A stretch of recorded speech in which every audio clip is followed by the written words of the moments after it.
Kia ora and welcome back to Cassyapps. We are just going to film all the episodes. This is episode number 2. And I'm going to talk about getting arrested, going to jail for the weekend, because I think it's like it's the catalyst in my life that made me change and made me kind of be on this new path towards social media. Because getting randomly arrested, such a good story. How could you not end up on social media if you do something weird like that? But I thought I would talk about it because I've never really talked about it on TikTok or Instagram. I feel like I've talked about it on other people's podcasts, but I thought I would talk to you guys about it on my own. So I think it's good to start off with a little bit of backstory. I come from a passionate family of arguers, very verbal with the way that we express ourselves. And I have always had a really bad temper. Ever since I was a kid, I had a bad temper. And looking back on it now, knowing what I know, it was definitely undiagnosed ADHD. I lost my temper when I was overstimulated and I couldn't control an environment. And a lot of it would have been trying to regulate my emotions. Obviously, growing up with ADHD as a little girl in the 90s, nobody knows how to regulate their child. And also we had experienced huge amounts of trauma as a family. My mum had a cardiac arrest when I was 6 that left her brain damaged. That just really rolled the whole family unit, and siblings had to become parents and other siblings just kind of disappeared, and parents became kind of dormant because they were so depressed and dealing with everything. So when I talk about this story, it's through the lens of my family had gone through so much and we all had such horrific ways of dealing with things, me included, 100%. And I think that's kind of how it all unfolded the way it did. I was at my family member's house picking someone up and it became very hostile. They didn't want me to leave. My keys got taken. I'm going to go get my keys. There's screaming, there's yelling. I'm trying to get my keys back. I lose my temper and I become physically violent to get my keys back. And it didn't even work. They didn't get my keys back, and then they took my phone. And then the police get called, and I got arrested for 2 counts of assault on 2 separate family members. And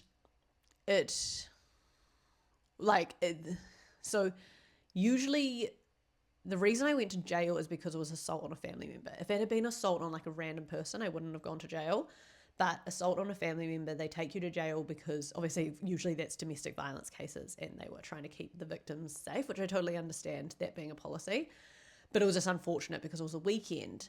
So you go to jail until you can see a judge, and you can't see a judge until Monday morning. So this was I think midday Saturday I got arrested. And then I have to go and give all these statements, all this kind of stuff. Anyways, end up in jail that night and I was like, this is so gnarly. But also, it was the first time that I realized how much control my mind had over things, because I thought I was just going to get into this police cell and just bawl my eyes out and just be like, fuck, this is so hard. I'm such a bad person. My life's over. I'm going to lose my job. Everything's just going to be the worst. But I didn't. I got into the police cell and I was like, all this is right now, what I'm going through right now is 2, almost 3 days in a cell with nothing to do, no one to talk to, food's average, just a lot of time by myself. That's all it is. I haven't been charged and I have no idea what's happening outside of this police cell. I have no idea what my family are deciding. I have no idea what, if somebody's told my work. I don't know what's happening. And I actually can't control anything. I can't do anything. It was this intense feeling of being so powerless, of me being oh, wow, I might as well stop worrying about it because I can't fucking do anything. And it was the first time I'd ever actually had the mental capacity to be oh, well, I can't do anything. And all of a sudden I was like, whoa, this is making for a way better time in this cell than if I had started crying and stressing and worrying about all the stuff because I couldn't change it. Whether I spent those 3 days crying and stressing about all the things that could be going wrong outside, or I literally just chilled. I did 100 squats, meditated, read these books they gave me. That's it. The outcome was the same. I got out to the exact same reality that I would have if I'd spent all that time crying. And that was like the biggest shift in my brain. Like I was like, oh, that's so wild. And I remember saying to myself heaps when I was in there, I was just like, I'm not a bad person. I did a bad thing. I like it's not okay to hit. Like it's not okay to use our hands when we're angry. And I'm not going to do that again. I'm going to work on my temper. I'm going to figure this out so that I don't get myself into positions where I just lose my shit at people and I can be put back in this position. Like I don't ever want to get arrested again. Like this has been like a really great learning experience, but I don't want to do this again. So I made that decision and I was like, okay, cool. I'm not going to do that again. I'm going to do better. I'm going to figure this out. And I got out of jail and I felt like so determined and motivated. Like it's the weirdest thing. I have always thought that it was because of the situation and it was like my Rocky moment, you know, like the Eye of the Tiger's playing and I'm like, okay, I'm going to turn my life around. Like I'm just like, it's a movie moment, spending the weekend in jail and then realigning everything kind of thing. And then, but recently I actually realized it's still a bit of a movie moment, but it's also just like neuroscience, I think, because I'm reading this book called The Dopamine Detox and it talks about how if you remove all stimulation from your brain and like your daily life, so that's like your phone, TVs, all screens, sugary food, like sex, friends, social interactions, all the things that make you like stimulated, your brain pretty much resets and you become really aligned on like what you actually want in life and makes you really focused. So that's what jail did. Like it starved me of all dopamine, starved me of all stimulation. And I did come out feeling super motivated. And I always thought that it was like my Rocky moment, but it's actually also just neuroscience, which is cool because I'm since reading the book, I'm like, oh my God.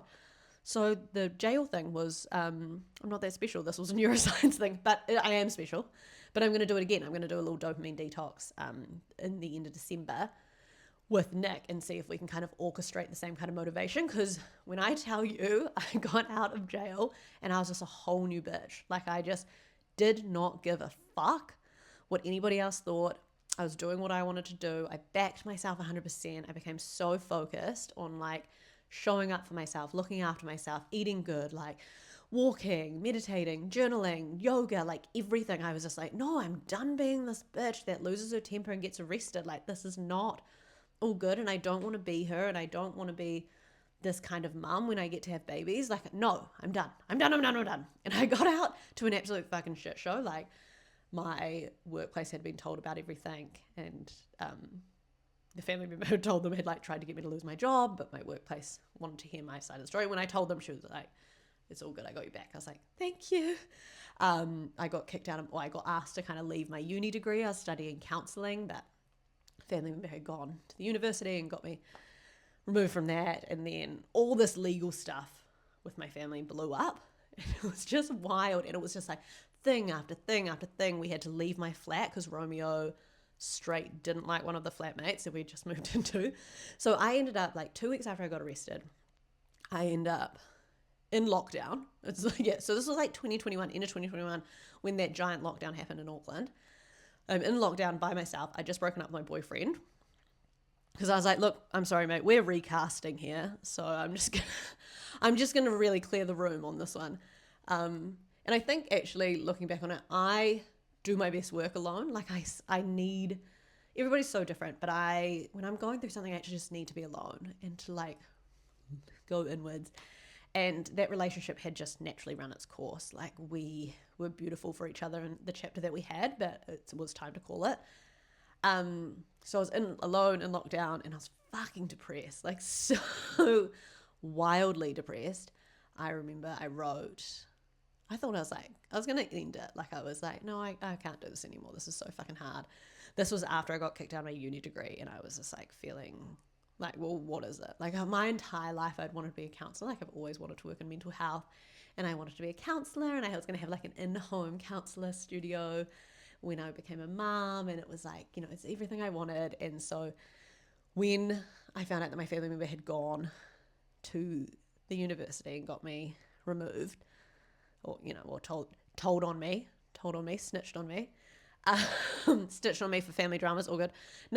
When I found that, I just was so hurt, like so wildly hurt.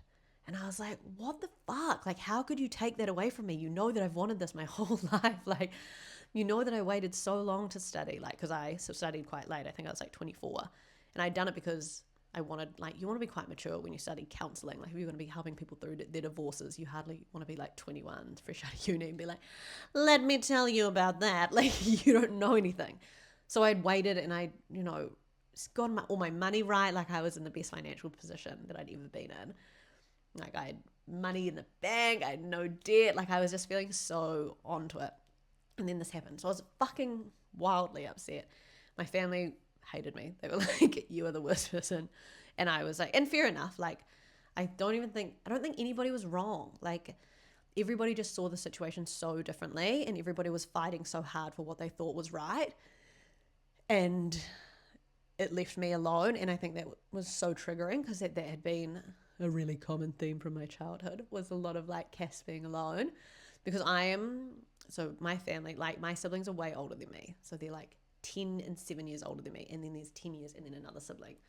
So like, I was like, obviously not an only child, but I was raised really lonely. Everything happened with my mom. Like, it was just a big old trigger. Me all just being all by myself in lockdown. And I was super upset. I wrote letters to say goodbye to everybody. I planned out unaliving myself, because I was just like, oh, I can't do this anymore. This is shit. Like, I cannot deal with this. Like, it's just going to keep getting worse. Nothing gets good for me. Like that, like, typical trauma kid mindset, to be like, everybody hates me. Nothing works out for me. Everything's the worst. And I was just about to leave. I'd wrote all my letters. I was about to leave to drop Romeo off to my mom and dad's, because obviously I don't want him. It's not his fault. He deserves a good life. And I was about to leave. And then I don't know what it was, but this thing in my brain was like, look, you could die and that would suck for everybody. Or you could just turn around, become so successful, like, just smash this, like, do so well. And then everybody has to watch you succeed. And that could also be me. And I was like, actually, that would be sick. Like, that would be so much better than me just not being here anymore. Is like me proving to everybody that, like, they were wrong. It's like, you were wrong for counting me out. Like, literally, like one of those intense business bro podcasts, screaming, where they're like, you just got to get up and do it. I kind of had that, but just had this like real like fire to be like, yeah, but I actually am cool, and I'm going to do cool stuff with my life, and this isn't going to fucking break me. And it's actually a way better story if, instead of me unaliving myself, I just turn the fuck around and I'm like, fuck you guys. I'm going to do mean. I'm going to find my own family, and I'm going to make my own little family, and we're going to be lovely, and we're not going to treat people like this, and nobody's going to get arrested again, okay? I'm done. Anyways, so I did that, and that's what it kind of was. That's how we ended up here. So for like the next like year, I just focused on myself so much. Like, morning routine, there was no way out of it. 5:30 wake up, straight into yoga, meditation, journaling, walk, Romeo, massive walk, big healthy breakfast.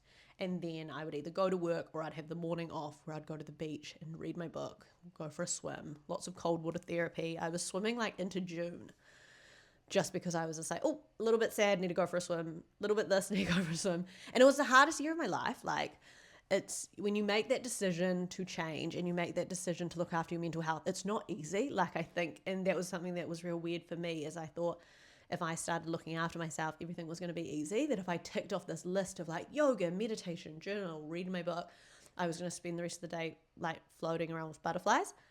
But it's not. Like, actually, quite often that stuff can make you feel almost not worse, but it definitely doesn't make you feel worse. You feel worse not doing anything. But you have to be really present with your pain. There's no like avoiding it, and there's no wanting to do super unhealthy things to deal with it. Like, I didn't want to drink at all, and I didn't want to like spend time with people that didn't make me happy. And I was super lonely. Like, I just spent lots of time by myself.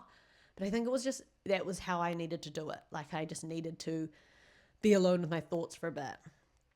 And I got to a really good place where I was like becoming more and more at peace with everything that happened.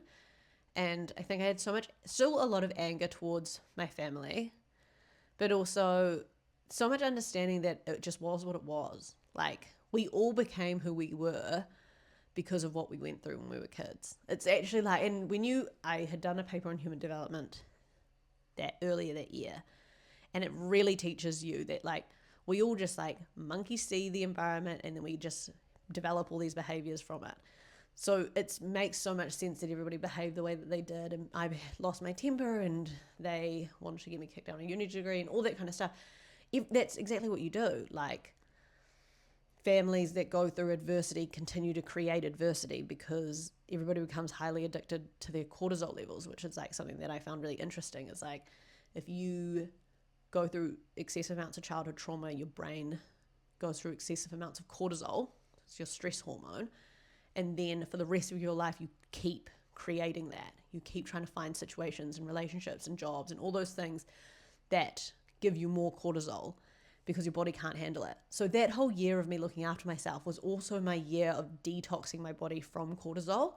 And I think that's why it was another part of it why it was so hard, because I was not used to not being stressed out. So I almost think that that's why I was so depressed, is because my body was just like trying to flood it with stress and like sadness and depression, because it was just like, what are we doing? Like, we need stress, and like fighting against that and not running back into another relationship or fighting with my family more, or like, you know, like desperately trying to like have more conflict, actually just sitting with the shitty feeling was really beneficial in the long run.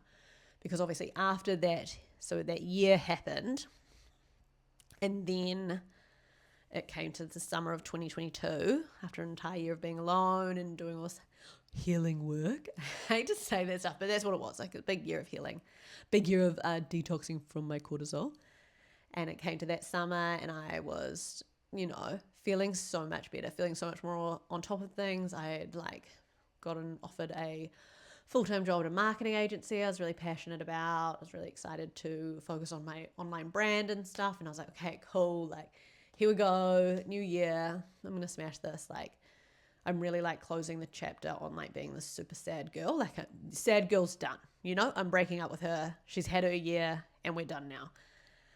So that was like really my intention for summer and everything. And then I went away with my friends for New Year's, and on the 27th of December, the first night that we were away, we were in Tauranga, in the Mount, and I messaged Nick, who I'd met like for 4.5 years before, and I knew that he lived in the Mount, and I'd always had like just such a little crush on him, but it just never felt like the right time. But I was like, oh, I might just message him. So I messaged him, and I was like, oh, I'm in Tauranga for New Year's, and he goes, perfect, like, when can I see you? And I was like, oh, like, maybe tonight or tomorrow. He's like, okay, sweet, like, message me. And I was out, I had a couple of drinks, and then I just messaged him, and he came and picked me up, and that was it. The rest is history. We went back to his, we talked all night, and I remember, like, I cried. Like, I was like, I knew with every part of me that he was like my person. And I kind of felt like the first night that we met, but I was way too young, and we were just not in the right place. But yeah, we talked that whole night, and then straight after, like after we finished talking, he was like, cool, I'll drop you home. And I was like, I want to have a sleepover. Like, don't drop me back now. Like, we're hanging out. And I stayed over, and he dropped me back in the morning because he had work. But then I stayed with him every night for the rest of the time that I was in Tauranga. And then, yeah, he asked me to be his girlfriend on the 1st of January, and we've been together ever since. And it's so interesting because, like, I was so happy when we got together, and I look at the way that we were able to communicate, and the way that I was able to look after myself, and the way that my cortisol definitely tried to spike while we were in a relationship, especially at the beginning. I would try to start fights over things. I would I'd just start acting real fucking crazy sometimes. I won't say crazy, I'll say traumatized. But because of all the awareness that I'd built around it, I was really able to talk to him and be like, I don't know what's happening. Or he would be like, what's going on? Like, why have we just started fighting over that? And I'd be like, I don't even know. And like I was reading, I think I was finishing the book about the cortisol, and I was like, oh, this is what happens. Like, and this is why people that have really adverse childhoods usually go on to have really unhealthy relationships, because that feels familiar. And I think I was trying to create that in my relationship with Nick. I remember one time I was like, you can make fun of me, like be a little bit more mean, like, because Nick's very lovely, so kind, always kind. And I wasn't used to it. I wasn't used to men just like not taking the piss out of me and it being like quite jokey and like, you know, like getting my back up a little bit about stuff. And he's just always so kind to me. And I was like, stop being so kind. Like, don't do that. Just make fun of me, like fight with me a little bit. He's like, no, I don't want to do that. And just little things like that meant that now our relationship is really peaceful and we do speak to each other really kindly. Yeah, we joke around, like we definitely joke around and we have fun, but never in a place where we can start an argument over it. Like our arguments are so minimal now, and I reckon it's because we really unpacked them at the beginning to be like, why are we arguing right now? What's going on? So yes, all of the jail thing created this. I don't think I would be here doing what I do in the relationship that I am without it, like without that weekend of just being like, what the fuck am I doing? And why am I doing this? And how can I do better? And I think it's like the best thing that ever happened to me. And it was so hard, obviously, going through it. But it makes me, this is why I like have such a different view on life and like a different view on going through hard things now. Like I am not scared of going through hard things because I know that they teach you the right shit. And I know that you never learn that stuff not going through hard stuff. Like I know so many people that never experienced big adversities and never have gone through really big hard periods, and they just don't get to like learn stuff and see the world in that different way. Like I feel like through that time of everything being so hard, I became so grateful for everything. Like I was like, be grateful for the sunrise or swim in the ocean or all this stuff. And now I have so much more materialistic and like social norm stuff to be grateful for. Like I have a beautiful family and great business and stuff. But being grateful when you had to go through a period where you're like grateful for like an extra $10 that you got, or grateful for a nice lunch that you were able to make, or grateful that you were able to pay rent, like all that kind of shit. Being grateful for your fiance and your son out in the backyard is like, it's ecstasy. Like it's so, you're like, oh my God, how did I get here? Like I didn't even think I was going to make it. And not only have I made it, I've fucking smashed this. Like this is amazing. And I think that's like my biggest advice. If you're going through something, actually show up, like do the hard thing, do the thing that you're like, oh, I might journal or I might meditate or I might just start doing them. Do it, because it might make it feel like it's harder right then. You know, it's hard when you're going through something, you're getting up early and you're doing all this stuff, but long term, it's so much better. And it's like, that's what the dopamine detox talks about a lot, is like the detox from stimulation makes you more focused on your long-term goals and less focused on quick hits of stimulation and dopamine. And that's how it rewires your brain. And that's obviously what jail did to me. But now I love that I can be like, actually, everybody can go to jail. Not real jail, but just stimulation jail. And it can be doing really similar stuff, which I think is amazing. But yeah, that is the jail story, which obviously became the Nick story, which obviously became this was my life right now. So yeah, thank you so much for listening.